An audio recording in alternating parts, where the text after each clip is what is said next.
Alkenes are unsaturated hydrocarbons having the general formula CnH2n. So by using this general formula, if you look at the first three members of the alkene series, we get the first one as ethene having the molecular formula C2H4, and the condensed or the abbreviated formula is CH2 bonded to another CH2 by a double bond. Similarly, the second member is propene having the molecular formula C3H6, and that is the condensed or the abbreviated formula. Similarly, we have butene, the general formula or the molecular formula being C4H8, and that is the condensed or the abbreviated formula. Now, what type of isomerism do you think is possible in alkenes? Let's take an example. We have but-1-ene. So in this case, we have 4 carbon atoms. And if we count the hydrogen atoms, we have 2, 3, 4, 5, 6, 7, 8. Since the double bond is present at position 1, so we get but-1-ene. Now, we also get another structural formula for the same molecular formula, because if we count the number of carbon atoms, we get 4. And hydrogen atoms, again we get 3, 4, 5, 6, 7, 8. So the molecular formula remains the same, but we get a different structure. Now the double bond is at the second position. Let's look at another structure if it is possible. Keeping the double bond at the first position itself, we can move one methyl group and bring it down. Now again, let's see the molecular formula. We have 4 carbon atoms and 2 plus 3, 5 plus 3, 8 hydrogen atoms. So in the 3 cases, you observe that the molecular formula remains the same, that is C4H8. But the 3 structures have different structural formulae. That means they are isomers. What type of isomers are they? Let's recall the 2 types of isomers that we know. The first one is chain isomers. These are the compounds having the same molecular formula but different structure of carbon atoms in the straight or the branch chains. The second type is position isomers. They have the different position of the functional group present in the structure. Now, if we look at the 3 isomers that we obtained, we see that in the first 2, so if we compare the 1 and 2 structures, that is, let's name it 1, 2 and 3. So in structures 1 and 2, you observe that there is a difference in the position of the double bond.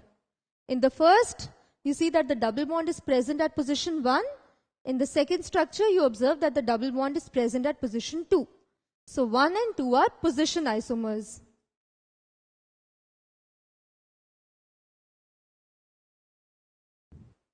Now let's compare 1 and 3.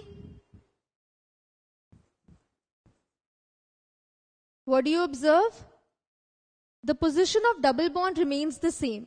That is, the functional group is at the same position. But there is a difference in the arrangement of the carbon atom in the straight or the branched chain. Since there is no difference in the position of functional group, there is a difference in the arrangement of carbon atom in the chain. So 1 and 3 are chain isomers. Now if we compare 2 and 3. In 2 and 3, you observe that the position of double bond has also changed. In the second one, the double bond was at position 2. In the third structure, the double bond is at position 1. Also, there is a difference in the arrangement of the carbon atom in the chain, in the straight chain or in the branch chain. So in the first one, all the carbon atoms were in the straight chain, but in this structure, that is the structure 3, 3 carbon atoms are in straight chain and 1 is in the branched form. So 2 and 3, they show both kind of isomerism. That is, they show the position isomerism and they also show the chain isomerism.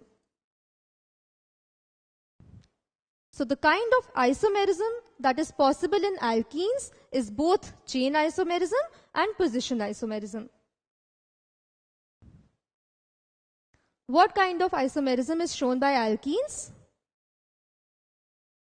So if we take an example, we have seen that we get 3 isomers for butene, that is but1-ene, but2-ene and 2-methylpropene. The 3 of them have the same molecular formula, but in 1 and 2, we observe that the position of the functional group is changing. So 1 and 2 are position isomers. In structure 1 and 3, we observe that there is a difference in the arrangement of the carbon atoms in the straight or the branch chain. So 1 and 3 show the chain isomerism. And when we compare 2 and 3, we see that the double bond has also changed its position and the carbon atoms have also changed their position in the chain. So structures 2 and 3, they show both position and chain isomerism. So the kind of isomerism which is possible in alkenes is both position and chain isomerism. Now let's try to find out the structure of the first alkene, that is ethene. The common name of ethene is ethylene, which you may encounter at times. So when we write the structure on paper, we usually represent ethene like this. So there's a double bond between the 2 carbon atoms and the 4 hydrogen atoms are attached to the carbon atoms. But we know that hydrogen and carbon, they have electrons, like charges repel. So the atoms try to be at the maximum distance away from each other. So in this structure, we observe that these 2 atoms are quite far apart, but if we compare these 2 hydrogen atoms, they are quite close to each other. So the only structure in which the hydrogen atoms are at the maximum distance away from each other is this kind of a structure. In this, these are the 2 carbon atoms and these are the 4 hydrogen atoms. They are not present at 90 degrees with respect to this bond. Instead, they are slightly tilted away.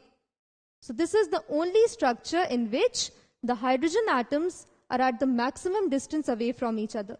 Let's see this structure.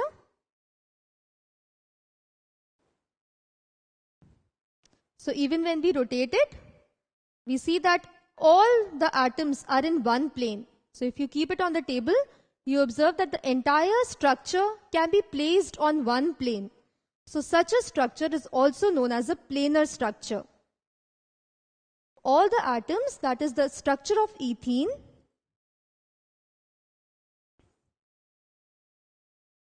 can be placed in one plane. So since it can be placed in one plane, this kind of a structure is known as a planar structure. And in this angle, that is the angle between hydrogen and this carbon is 120 degrees.